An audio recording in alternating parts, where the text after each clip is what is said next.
Recording 65. You will hear a first-year marketing student called Leo talking to a second-year student called Anna about his marketing report. First, you have some time to look at questions 21 to 26.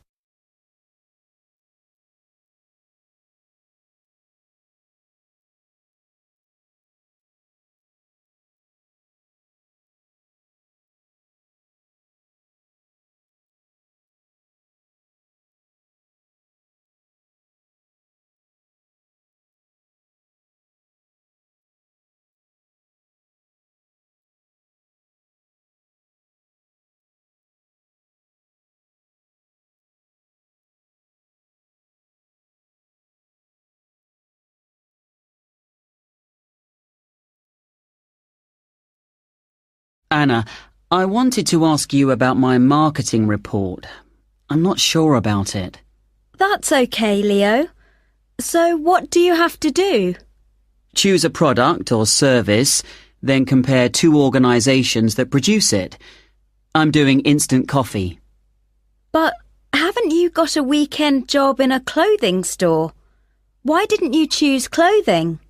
That was my first thought, because I thought it'd give me some practical examples. But when I searched for men's clothing on the internet, there were hardly any articles. So then I looked for coffee, and I found there were tons. Yeah, there are so many brands on the market now. Okay, so how much have you actually written? I've done part 1 on economic and technological factors.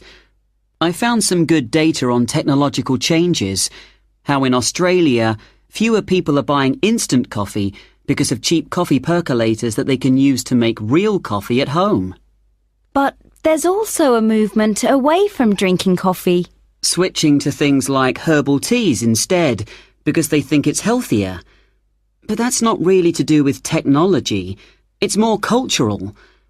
Anyway, for part 2, I'm comparing two instant coffee companies, Coffee Now and Schaffers, and I've made this table of products. Right. Let's see. So you've got the brand names and prices and selling size and descriptions. Okay, the table looks good. You'll get marks for research there. Where will it go? In the section on the marketing mix, under product. Not in the appendix? No.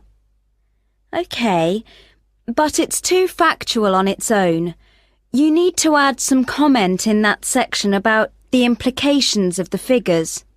Right, I'll do that.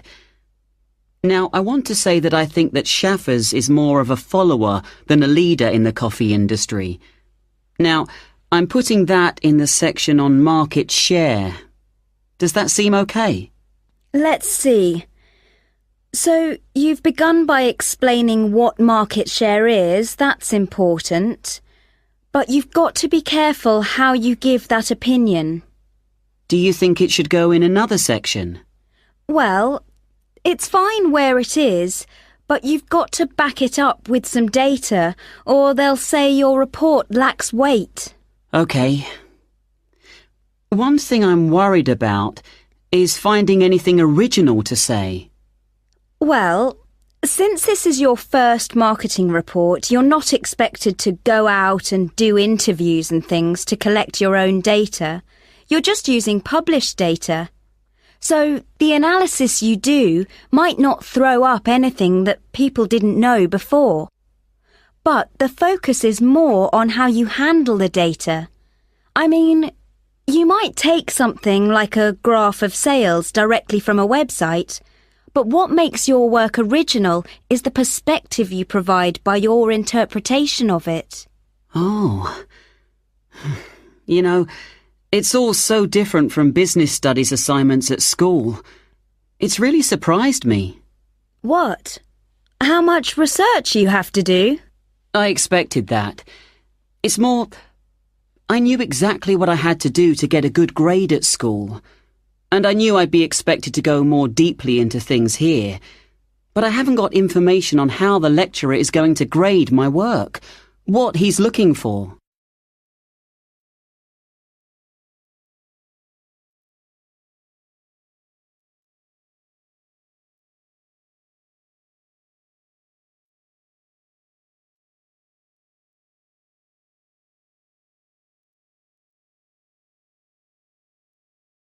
Now listen and answer questions 27 to 30. Well, one thing you have to remember is that in a marketing report, you've got to have what they call an executive summary at the beginning. I forgot that and I got marked down. Yeah, I've drafted it. I've got an overview. Have you got something about the background there? Yeah. Good. So, I've just made a summary of the main points. I wasn't sure whether or not I should have my aims there. No, that's too personal. The executive summary is just like what a manager would read to get a general idea of your report if he was in a hurry. Right. Then I'm okay for the first main part, all of the macro environment stuff. But it's when I get onto the problems section. I've listed all the problems that Coffee Now and Shaffers are facing. But then what? Well, you have to prioritise. So indicate the main problems, and then you analyse each one by connecting it with a theory. That's where your reading comes in. Okay. Have you done your implementation section yet? I've thought about it. So that's where I write about what could be done about the problems. Yes.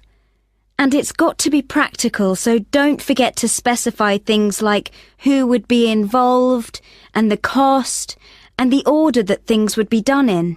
Right. Well, that shouldn't take long. You'd be surprised. Actually, that's the bit that tends to get badly done because people run out of time. That and the conclusion. Oh, any hints for that? Well, it's got to draw out the main points from your report. So it's got to be quite general. You need to avoid introducing new stuff here. It's got to sum up what you've said earlier. Okay. Thanks, Anna. That's been a big help. That is the end of section 3. You now have half a minute to check your answers.